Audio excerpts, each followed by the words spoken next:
नमस्कार, good morning, सुप्रभात साथियों। एक बार फिर आपका स्वागत है और बात करते हैं टाइपिंग के रिगार्डिंग ही बेसिक चीज़ें, बेसिक रूल होते हैं जिनसे अगर आपकी टाइपिंग कर रहे हो और एक्यूरेसी नहीं आ रही उसके रिगार्डिंग, और जो हिंदी के अंदर जो फ़ॉन्ट आते हैं या इंग्लिश के अंदर फ़ॉन्ट क्या वो नंबर आते हैं, वो उनका क्या करना है, उनको सीखना चाहिए। जो टाइपिंग कर रहे हैं, जिन्होंने टाइपिंग पहले दे रखी है, उनके लिए ये वीडियो नहीं है। बाकी जो फर्स्ट टाइम देने जा रहे हैं, जो लर्निंग स्टेज पे है, उनके लिए वीडियो में आगे बढ़े। अगर आप वीडियो पे चैनल पर फर्स्ट टाइम विजिट कर रहे हो या पहले विजिट कर रहे हो, अगर सब्सक्राइब नहीं कर रहा है तो चैनल को सब्सक्राइब कर दीजिए। सब्सक्राइब कर रखा है तो शेयर कीजिए लोगों के साथ, अपने दोस्त के साथ, फ्रेंड के साथ। इसमें मैं जो काम की चीज़ होती है, कंटेंट, वही प्रोवाइड करवाता हूँ। फालतू की चीज़ें इस पर नहीं मिलती है। तो आगे बढ़ते हैं, अपन काम की चीज़ करते हैं इसी के रिगार्डिंग कि एक तो किसी भी स्टेज पे हो आप, या किसी भी कार्य में करो, टाइपिंग करो, एग्जाम करो, दो या कुछ भी दो, उसके लिए फर्स्ट रूल यही होता है कि हार्ड वर्किंग एंड पेशेंस, ये दोनों ज़रूरी होते हैं किसी भी कार्य के लिए। ऐसा नहीं है मेरे साथ या मैं ऐसा कुछ आपको बताऊं कि 10 दिन में, 5 दिन में कैसे भी आप टाइपिंग करो, ये करो, वो करो, इससे दुगनी स्पीड हो जाएगी। वो सब कुछ भ्रामक चीज़ें होती हैं, इन पे अपन उस पर बात नहीं, उस पर विश्वास नहीं करते हैं। तो सबसे पहला रूल यही है, हार्ड वर्किंग करनी है और पेशेंस रखना है। पेशेंस बहुत ज़्यादा ज़रूरी होता है रखना, क्योंकि आज के टाइम पे पेशेंस रखना बड़ी महाभारत होती है। पेशेंस रखा नहीं जा सकता। मतलब हर थोड़ा कुछ बोलते हैं अपन पेशेंस या आपा खो बैठते हैं, या अपने अकॉर्डिंग नहीं चलता है तो अपन पेशेंस नहीं रखते हैं। उन सबकी मेन ज़रूरी होती है पेशेंस। अगर आप में धैर्य है ना, तो ये बड़ी ज़रूरी होती है, इसमें भी काम आती है। और आगे जब लाइफ अपन पार करेंगे, आगे की स्टेज, तब भी उसमें भी धैर्य बड़ा ज़रूरी होता है, पेशेंस। एक चीज़ तो ये हो गई। फिर अब आगे सेकंड रूल इसमें ये रहता है कि आप जब भी फर्स्ट शुरू में सुबह मॉर्निंग में आप टाइपिंग स्टार्ट करते हो, तो उसके रिगार्डिंग आपको बेसिक जो एक्सरसाइज होती है ASDF वाली, वो करनी होती है उसमें। और उसमें आपको स्पीड का ध्यान नहीं रखना है कि स्पीड आपको, मान लो आप रात को जब लास्ट लेसन था तब स्पीड मान लो 50 के आसपास है, सुबह उठो आप एक्यूरेसी पर धीरे धीरे ASDF कर रहे हो, वो टाइप कर रहे हो, तो उसमें आपकी स्पीड कम आए तो टेंशन नहीं लेनी है, क्योंकि स्पीड पे काम नहीं कर रहे हो। ये बेसिक चीज़ें होती है जो इस पे कार्य करना ही होता है, तब जाके एक्यूरेसी होती है, स्पीड मेंटेन रहती है। तो जो बेसिक ASDF वाली एक्सरसाइज है, 10 से 15 मिनट आपको बेसिक एक्सरसाइज है, वो उस पर कार्य करना है आपको शुरू में उठते ही। बस फर्स्ट टाइम 10 से 15 मिनट आप, क्योंकि अंगुलियां काम नहीं करती है अपनी उसमें, टाइपिंग में अपना माइंड काम करता है। माइंड जब स्थिर रहेगा बिल्कुल, तो जैसे माइंड जैसे निर्देश देगा ना, वैसे ही अपनी अंगुलियाँ टाइप होती है। अपन ने अगर गलत निर्देश अंगुलियाँ देगी तो वो गलत टाइप होगा। तो उसके लिए 10 से 15 मिनट आपको बेसिक एक्सरसाइज, ऐसे ही हिंदी की अगर टाइप शुरू कर रहे हो तो हिंदी में भी बेसिक एक्सरसाइज होती है, वो आप टाइप करना है आपको।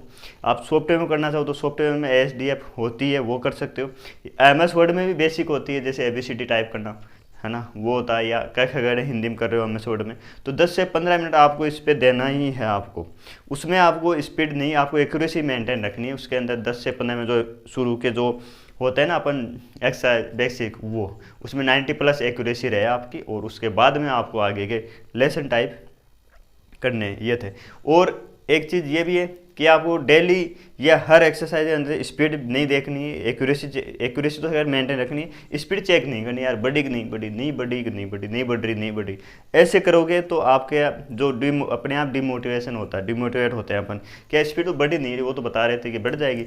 स्पीड पर ध्यान नहीं देना है आपको कि स्पीड बढ़ नहीं रही है, नहीं बढ़ेगी, आपके देखने से भी नहीं बढ़ेगी। और आप नहीं देखोगे, ऐसा तो है नहीं, आप नहीं देखे ज़्यादा बढ़ जाएगी। आपको बस हार्ड वर्क करना है टाइपिंग पे, MS वर्ड पे, उसी पे आपको कंटिन्यू जारी रखना है। ये चीज़ थी। और एक चीज़ थी, छोटे छोटे पैराग्राफ करने हैं आपको। जैसे शुरू के अंदर बेसिक एक्सरसाइज 10-15 मिनट करोगे, तो उसके अंदर 2-2, 3-3 मिनट के पैराग्राफ करने हैं। एक हाईलाइट करके कर सकते हो सुविधा के लिए, एग्जाम में हाईलाइट नहीं होगा। ये चीज़ है जो अपने एक्यूरेसी के लिए भी सही रहती है और स्पीड के लिए भी रहती है। स्पीड और एक्यूरेसी दोनों के लिए आपको MS वर्ड में ही टाइप करना है। जितना मीटर आप टाइप कर सकते हो आराम से करना, ज़्यादा हड़बड़ी नहीं करनी है। ऐसे नहीं कि स्पीड नहीं आ रही, ये नहीं है वो नहीं, स्पीड ऐसे ही बढ़ती है, ऐसा कुछ है नहीं। कि हार्ड वर्किंग करते रहोगे आप लगातार, तो वो धीरे धीरे एक्यूरेसी आपके सामने आउटपुट आ जाएगा। सॉफ्टवेयर में बीच में कभी कभार कर सकते हो, ऐसा नहीं है कि उसमें भी ना करो, तो उसमें कभी कभार उसमें करनी है। बाकी ज़्यादा अभी MS वर्ड में चलने, तो आप जितनी टाइप कर सकते हो उतनी थी। एक आपके ये थे कि जो नंबर आते हैं, संख्या आती है, उनका क्या करना है अपन। एक तो संख्या इंग्लिश में आती है अपन, और एक होती है एल्ट के साथ जो अपन की यूज करते हैं, एल्ट के साथ उनका क्या करें, है ना। हिंदी के अंदर, हिंदी में उनका क्या, एल्ट 0 170 अपन यूज करते हैं, 100 216 करते हैं, उनका क्या करना है। तो अगर आपकी हैबिट में है तो आप उनको यूज कर सकते हो। दूसरी बात ये है कि कितने आएंगे एग्जाम में कितना रोल होता है इनका, है ना, कितना रोल है वो बता। एग्जाम में इतना ज़्यादा कुछ नहीं आता है, बेसिक ही आते हैं, जो 5 से बेसिक है ना, वो चंद्र बिंदु वाला होता है, एक वो आता है, एक ये ट्रे आता है ज़्यादातर, एक वो क्रिय आता है, एक ये क्रमांक वाला आता है। जो बेसिक है 5-7 वो ही यूज़ होते हैं, वो भी आपकी किस्मत है, आ जाए या नहीं आएंगे। जैसे अभी जो एग्ज़ाम हुई थी उसके अंदर लगभग मेरे वाले पैराग्राफ में आया था, ये 5-6 आए थे, और अलग किसी शिफ्ट में नहीं आए, किसी में आ सकते हैं। तो आप इनको स्किप कर सकते हो आराम से, नो डाउट, क्योंकि आप वो टाइप करोगे उससे ज़्यादा आप 2 या 3 वर्ड टाइप कर दोगे। तो ज़्यादातर जो होते हैं समझदार होते हैं वो इनको स्किप कर देते हैं कि यार इनको छोड़ो, सीखो मत इनको। आपने सीख रखा है, बस इतना ध्यान रखो, आपने पता रहना चाहिए नंबर पर ये आता है। बाकी 5 मिनट के पैराग्राफ में आप टाइप करते हो, सॉफ्टवेयर पे काम करते हो, सॉफ्टवेयर पे इनको यूज़ आपको नहीं लेना है, ध्यान रखना। सॉफ्टवेयर पे आप इनको यूज नहीं लेना है, इन कीवर्ड्स को, ये है। आप इनको स्किप कर सकते हो, वैसे तो आएंगे नहीं, आएंगे 2-3 आते हैं या 5 आ जाएंगे ज़्यादा से ज़्यादा, तो आपके नहीं, वो सबके आते हैं, वो ऐसा नहीं कि अपने इंडिविजुअल आगे साहब ये है। बाकी ध्यान रहना चाहिए। बाकी इंग्लिश के पैराग्राफ बात करें अपन, जैसे 1977 ऐसे सन आ जाती है, डेट आ जाती है, तो इनको भी आप स्किप कर सकते हो अगर आपकी हैबिट में नहीं है। कुछ लोग जो ऊपर होते हैं उनको यूज करते हैं, है ना, और कुछ जो साइड में होते हैं उनको यूज करते हैं, तो ये आप इनको स्किप कर सकते हो। मैथ्स इंग्लिश में संख्या बिल्कुल भी नहीं आती है, बिल्कुल भी, बाय चांस 0.1% ही केस होते हैं, बाकी उनमें आप स्किप करके आगे बढ़ सकते हो। ऐसा है नहीं कि फिक्स पैराग्राफ आएगा, ये चीज़ थी। तो ये बेसिक चीज़ें थी जिनके आप उनको और आप ध्यान रखोगे तो आप अपनी जो एक्यूरेसी है, स्पीड है, उसको मेंटेन रखोगे।